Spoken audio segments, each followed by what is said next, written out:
सुबह की पहली किरण खिड़की से अंदर झांक रही थी, लेकिन अस्पताल के उस छोटे से कमरे में जो उजाला था वो एक इंसान की मौजूदगी का था।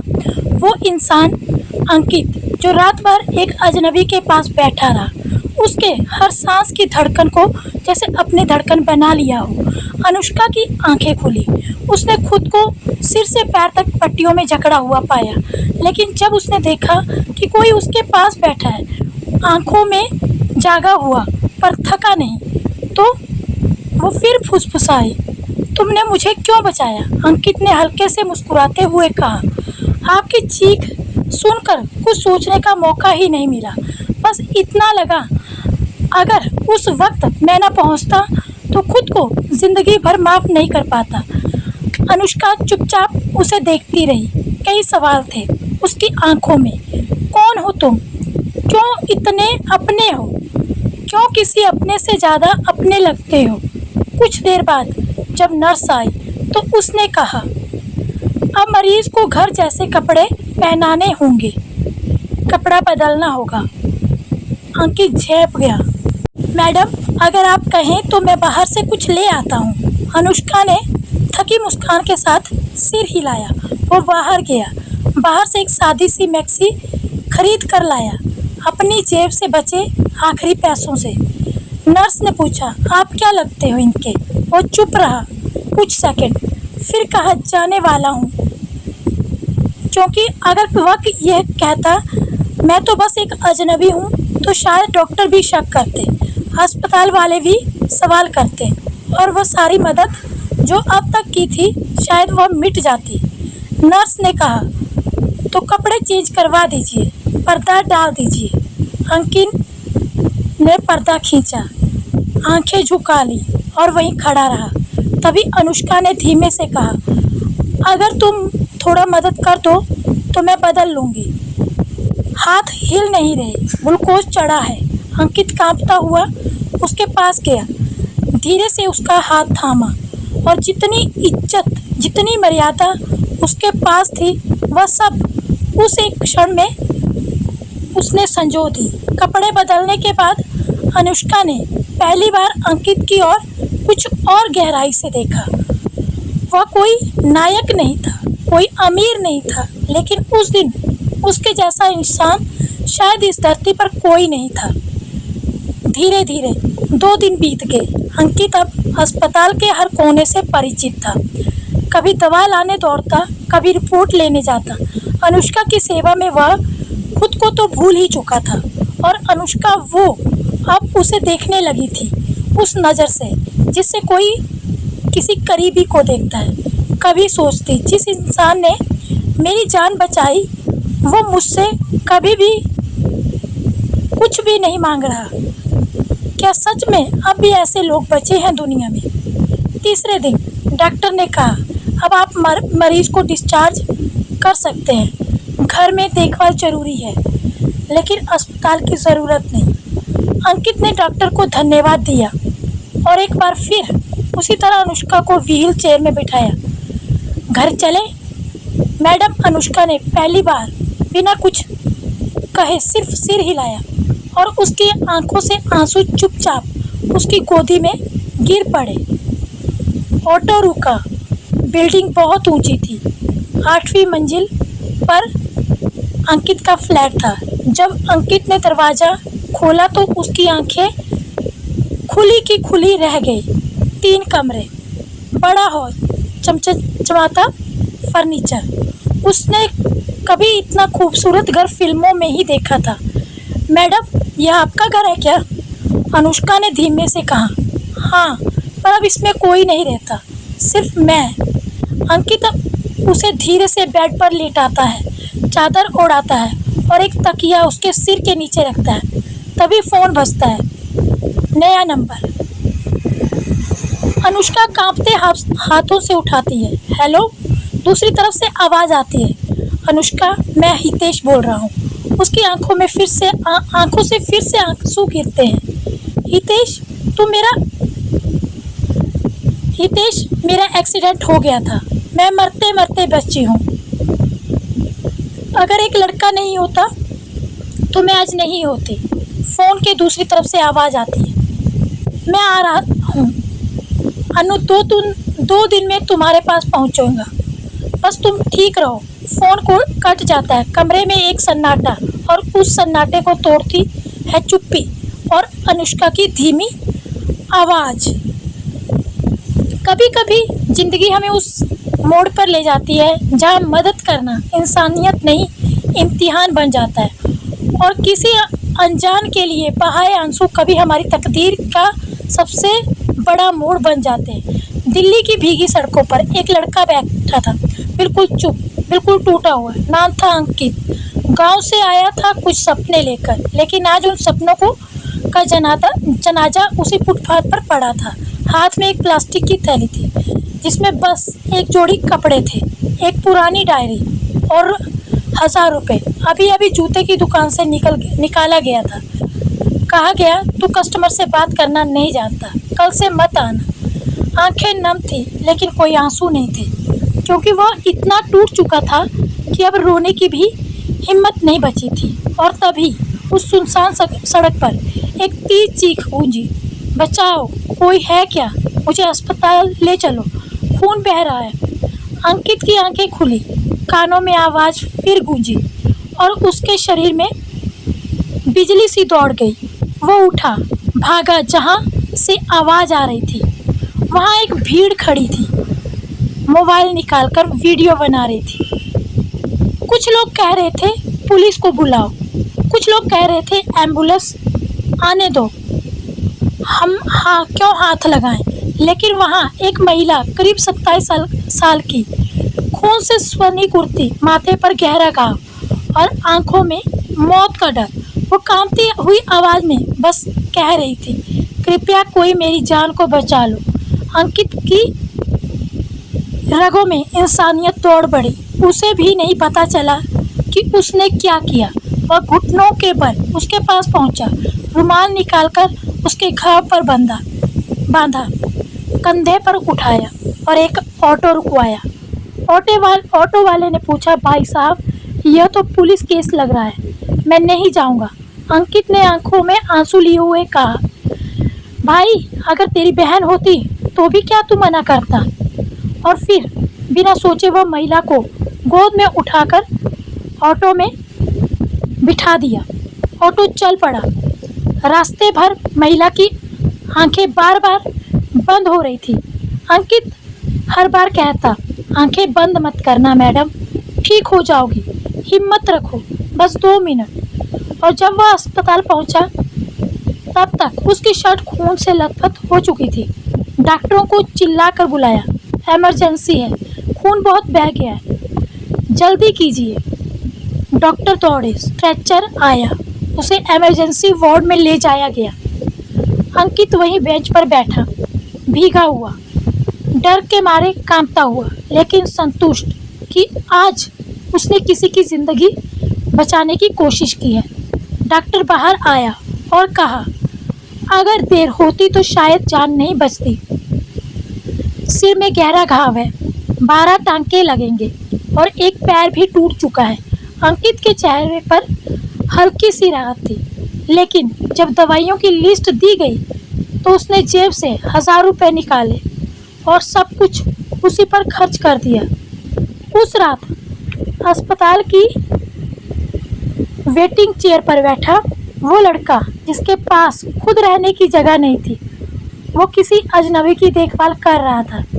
4 घंटे बीत चुके थे। रात के 1 बजे महिला को सामान्य वार्ड में शिफ्ट किया गया। जब उसकी आंखें खुली तो सामने फिर वही चेहरा था जो उसे गोद में लेकर दौड़ता हुआ लाया था। तुम कौन हो? उसकी आवाज़ बहुत धीमी थी। अंकित हिचकिचाया, मैं कुछ नहीं मैडम, बस एक राहगीर जो वक्त पर आपके पास पहुंच गया। महिला की आंखों से आंसू आ गए। तुमने मेरी जान बचाई है। अंकित सिर झुकाकर बोला, जान बचाना मेरा फर्ज था, अब देखभाल करना भी। आप अकेली तो नहीं हो ना? वो चुप हो गई, फिर बोली, मेरा कोई नहीं है इस शहर में, पति लंदन में है, उनसे भी संपर्क नहीं हो पा रहा। अगर तुम सुबह तक रुक जाओ तो ठीक रहेगा। अंकित कुछ नहीं कह पाया, बस सिर हिला दिया। और उसी रात जब वह महिला आंखें मूंद कर सोई तो शायद पहली बार किसी अजनबी के सामने एक अनदेखा रिश्ता चुपचाप जन्म ले चुका था। और वहीं से उस रिश्ते की कहानी शुरू हुई, जो खून की नहीं थी लेकिन जान से भी बढ़कर साबित हुई। अंकित, क्या तुम 2 दिन और मेरे साथ रह सकते हो? अनिष्का की फिर एक पंक्ति अंकित के भीतर कुछ तोड़ भी गई और कुछ जोड़ भी गई। उसने सिर नीचे झुकाकर कहा, मैडम, जब तक आपके अपने हितैषी नहीं आ जाते तब तक मैं आपके साथ हूँ, क्योंकि अब इस जिम्मेवारी से पीछे हटना मेरे ज़मीर के खिलाफ होगा। अनुष्का ने कुछ नहीं कहा, बस एक लंबी सांस ली और आंखें बंद कर ली। लेकिन उसकी पलकों से बहता वो एक आंसू शायद उस तन्हाई को बहा कर ले जा रहा था जो अब तक उसकी ज़िंदगी में जमा थी। अगले 2 दिन अंकित ने उस घर को सिर्फ घर नहीं, एक गिरते हुए इंसान के लिए सहारा बना दिया था। सुबह की चाय से लेकर रात की दवाइयों तक, बाथरूम ले जाना, बालों में कंघी करना, खाने में स्वाद पूछना, वो हर छोटी बात पर मुस्कुराता, जैसे कह रहा हो, आप फिक्र ना करें, जब तक मैं हूँ आप अकेली नहीं हैं। और अनुष्का अब वह सिर्फ एक घायल महिला नहीं रही थी, अब वह धीरे धीरे एक औरत की तरह अंकित को महसूस करने लगी थी। कभी वह खिड़की के पास बैठी रहती और दूर से किचन में काम करते अंकित को देखती तो सोचती, एक अजनबी होकर इतना सच्चा कैसे हो सकता है, और जिसे मैंने अपना माना वो आज तक नज़र ही नहीं आया। रात को वह डायरी लिखती जिसमें एक पंक्ति रोज जुड़ती थी, आज भी अंकित ने मेरे लिए वही किया जो शायद मेरा कोई अपना ना करता। तीसरे दिन दोपहर दरवाजे की घंटी बजी। अंकित ने दरवाज़ा खोला। सामने एक लंबा चौड़ा आदमी खड़ा था, सूट बूट में के साथ, हाथ में एक ट्रॉली बैग, चेहरे पर हल्की थकान और आवाज़ में बनावटी चिंता। हेलो, मैं हितेश, अनुष्का का पति। अंकित ने एक पल को उसे ऊपर से नीचे देखा, फिर मुस्कुराकर दरवाज़ा खोली। आइए। वो अंदर है। जैसे ही अनुष्का ने उसे देखा वो बिखर गई, फूट फूट कर रो पड़ी। हितेश, तुम कहाँ थे? तुम्हें नहीं पता मैं कैसे बची हूँ, किस हालत में थी? और फिर उसने उसे पूरी घटना की कहानी सुनाई, कैसे वह सड़क पर पड़ी थी, कैसे सब लोग मूक दर्शक बने थे, कैसे अंकित ने उसकी जान बचाई, पैसे खर्च किए, अस्पताल ले गया और 3 दिन तक सेवा की। हितेश एकदम शांत रहा, फिर धीरे से अंकित की ओर मुड़ा। थैंक यू अंकित, अगर तुम नहीं होते तो शायद मेरी बीवी आज इस दुनिया में नहीं होती। मैं कभी तुम्हारा एहसान नहीं भूल पाऊंगा। अंकित सिर झुकाकर बोला, मैंने कोई एहसान नहीं किया है सर, बस जो इंसानियत कहती है वही किया है। उस दिन घर में सब कुछ सामान्य लग रहा था, लेकिन अंकित के भीतर अब कुछ उथल पुथल थी। वो चुपचाप बालकनी में बैठ गया और जैसे ही रात हुई वो खुद को रोक नहीं पाया। धीरे से अनुष्का के पास आया, कुर्सी खींच कर बैठ गया और कहा, मैडम, आप बुरा ना माने तो मैं एक बात कहना चाहता हूँ। जिस दिन आपका एक्सीडेंट हुआ था उसी दिन मैंने हितेश सर को देखा था, उसी जगह पर जहाँ आप पड़ी थी। अनुष्का जैसे जम गई, उसके चेहरे का रंग उड़ गया। क्या कह रहे हो तुम? अंकित की आंखें अब नम थी, लेकिन आवाज़ में सच्चाई थी। मैं झूठ क्यों बोलूँगा मैडम, मैं तो आपको जानता तक नहीं था। उस दिन मैं वहीं बैठा जब आपकी चीख सुनी और भाग कर गया, और तभी उस भीड़ में से दूर से एक चेहरा देखा, वही चेहरा जो आज आपके दरवाजे पर खड़ा था। अनुष्का की सांसें भारी हो गई, उसका दिल धड़कने लगा और दिमाग सुन पड़ गया। अंकित, यह जो तुम कह रहे हो अगर सच में ऐसा है तो फिर मेरा सबसे अपना ही मुझे मरते हुए देख रहा था। अंकित कुछ नहीं बोला, बस अपनी नज़रें झुका ली। कमरे में सन्नाटा था, बहुत भारी, बहुत चुभता हुआ सन्नाटा। अनुष्का की आंखें डबडबा गई। तुम जाओ अंकित, मुझे अकेला छोड़ दो, अभी कुछ समझने की हालत में नहीं हूँ। अंकित ने एक लंबी सी सांस ली, फिर कहा, ठीक है मैडम, पर याद रखिएगा, सच को वक्त भले ही लग जाए, पर वो सामने ज़रूर आता है। और अगर मेरा देखा हुआ झूठ साबित हो तो मैं हमेशा के लिए आपकी ज़िंदगी से चला जाऊंगा। लेकिन अगर वह सच हो तो बस एक बार अपने दिल से पूछ लेना कि सबसे अपना कौन निकला। वह इतना कहकर चला गया। अनुष्का वहीं बैठी रही, हैरान, टूटी हुई, और अब पहली बार उसे अपने पति पर भरोसा नहीं रहा था। सवाल उठने लगे। अनुष्का उसी कुर्सी पर बैठी रही जहां अभी कुछ पल पहले अंकित उसके सामने बैठे थे। वह कुर्सी अब खाली थी, लेकिन सवालों से भरी हुई। क्या वाकई ही अंकित कह रहा था वह सच था? क्या उसका पति, वह इंसान जिससे उसने शादी की, जिसके साथ जिंदगी बिताने का सपना देखा, वही उसकी मौत का मुख्य गवाह था? अनुष्का की आंखों से आंसू चुपचाप गिरते रहे, लेकिन दिमाग अब जाग चुका था। उसी रात उसने अपनी पुरानी फाइलें निकाली, डॉक्यूमेंट, फ्लैट की रजिस्ट्री और अपने पिताजी के भेजे हुए पैसों की रसीदें, हर चीज़ को एक बार फिर देखने लगी। और तभी उसे वह दिन याद आया जब हितेश ने पहली बार शादी के बाद कहा था, अनुष्का यह फ्लैट बेच दो, लंदन चलो, सब कुछ नए सिरे से शुरू करेंगे। तब उसने मना कर दिया था, यह घर मेरे मम्मी पापा की आखिरी निशानी है, इसे मैं नहीं बेच सकती। और उसके बाद हितेश के व्यवहार धीरे धीरे बदलने लगा था। बहाने, दूरी और अंत में विदेश जाना, अब वह सारे टुकड़े एक तस्वीर बनकर उभरने लगे थे। सुबह हुई, अनुष्का ने जैसे तैसे खुद को समेटा और सबसे पहले अस्पताल में फ़ोन किया। वह डॉक्टर से मिली जिसने उसका इलाज किया था। डॉक्टर साहब, क्या उस दिन जब मुझे लाया गया था तो कोई और आया था मेरे साथ? डॉक्टर ने बिना एक सेकंड की देरी के कहा। अंकित नाम का लड़का था, अकेला था, पूरे केस की जिम्मेदारी उसी ने ली थी, खून से सना हुआ था, लेकिन अपने परवाह किए बिना बस आपकी जान बचाने में लगा था। अब अनुष्का को यकीन होने लगा था। वह सीधे थाने गई, सीसीटीवी फुटेज निकलवाने के लिए आवेदन डाला। उसने कहा, मेरे एक्सीडेंट वाले दिन उस गली के कैमरों की फुटेज चाहिए। काफ़ी कोशिशों के बाद वो फुटेज सामने आई। पहले में सड़क पर तेज रफ्तार से आती कार और एक महिला, यानी वह खुद पैदल जाती हुई, फिर अचानक टक्कर और महिला सड़क पर गिरती है। दूसरे फुटेज में भीड़ इकट्ठा हो रही थी और थोड़ी दूरी पर एक आदमी सूट में फ़ोन पर बात करते हुए भागता दिखता है। अनुष्का के हाथ कांप गए। उसने वीडियो पॉज किया, जूम इन किया और चेहरा देखा। वो चेहरा हितेश का था। अब शक नहीं रहा, अब वो एक सच बन चुका था। अनुष्का की सांसें थमने लगी। मेरा पति मेरा जान लेने के लिए आया था, जिसे मैंने सबसे ज़्यादा चाहा। उसे मेरी मौत से कोई फ़र्क नहीं पड़ा। उसी शाम उसने अंकित को फ़ोन किया और कहा, अंकित, क्या तुम मेरे घर आ सकते हो? एक बार अंकित कुछ पल चुप रहा, फिर बोला, हाँ मैडम, मैं आता हूँ। जब वो आया तो अनुष्का दरवाजे के पास खड़ी थी। उसकी आंखें सूजी हुई थी, लेकिन अब उनमें आंसू नहीं, आग थी। अंकित की आवाज़ बहुत धीमी थी, लेकिन बहुत मजबूत। तुम जो कह रहे थे वो सच था। अंकित कुछ नहीं बोला, उसने बस आंखें झुका ली। अनुष्का ने धीरे से उसकी ओर देखा।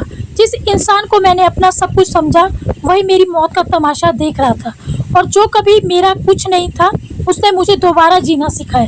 फिर उसने धीमे से कहा, मैं पुलिस में केस दर्ज कर रही हूँ, मुझे न्याय चाहिए और उस इंसान की सच्चाई सबके सामने लानी है। लेकिन उस लड़ाई में मुझे तुम्हारा साथ चाहिए।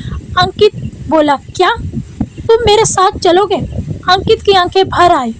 उसने कोई वादा नहीं किया, बस आगे बढ़कर उसके कांपते हाथों को थाम लिया और उसी हाथों को पकड़कर अनुष्का को वह ताकत मिली जो उसने अपने पति के साथ कभी महसूस की ही नहीं थी।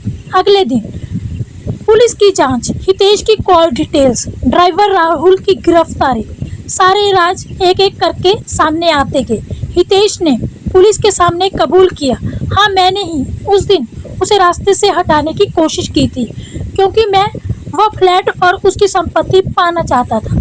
कोर्ट ने हितेश और ड्राइवर दोनों को हिरासत में ले लिया और वह दिन भी आया जब अनुष्का कोर्ट के बाहर खड़ी थी, सिर ऊंचा करके। कंधे पर अंकित का हाथ था और उसके दिल में एक आवाज़ थी, अब मैं टूटी नहीं हूँ, अब मैं बनी हूँ। सिर्फ इसलिए क्योंकि एक इंसान ने बिना किसी लालच के मेरा हाथ थामा था। वो शाम शहर की सबसे शांत शामों में से एक थी। कोर्ट का फैसला हो चुका था। हितेश और उसका साथी राहुल अब सलाखों के पीछे थे और अनुष्का वो अब भी कांपती थी डर से। बीते हुए दर्द की परछाई से उस दिन कोर्ट के बाहर जब उसने अंकित की ओर देखा तो बस एक ही बात कह पाई, तुमने मुझे टूटने नहीं बचाया है अंकित, बल्कि मुझे फिर से जीना सिखाया है। अंकित की आंखों में नमी थी। मैंने बस अपना फर्ज निभाया है मैडम, और शायद खुद को थोड़ा सच्चा इंसान बना पाया हूँ।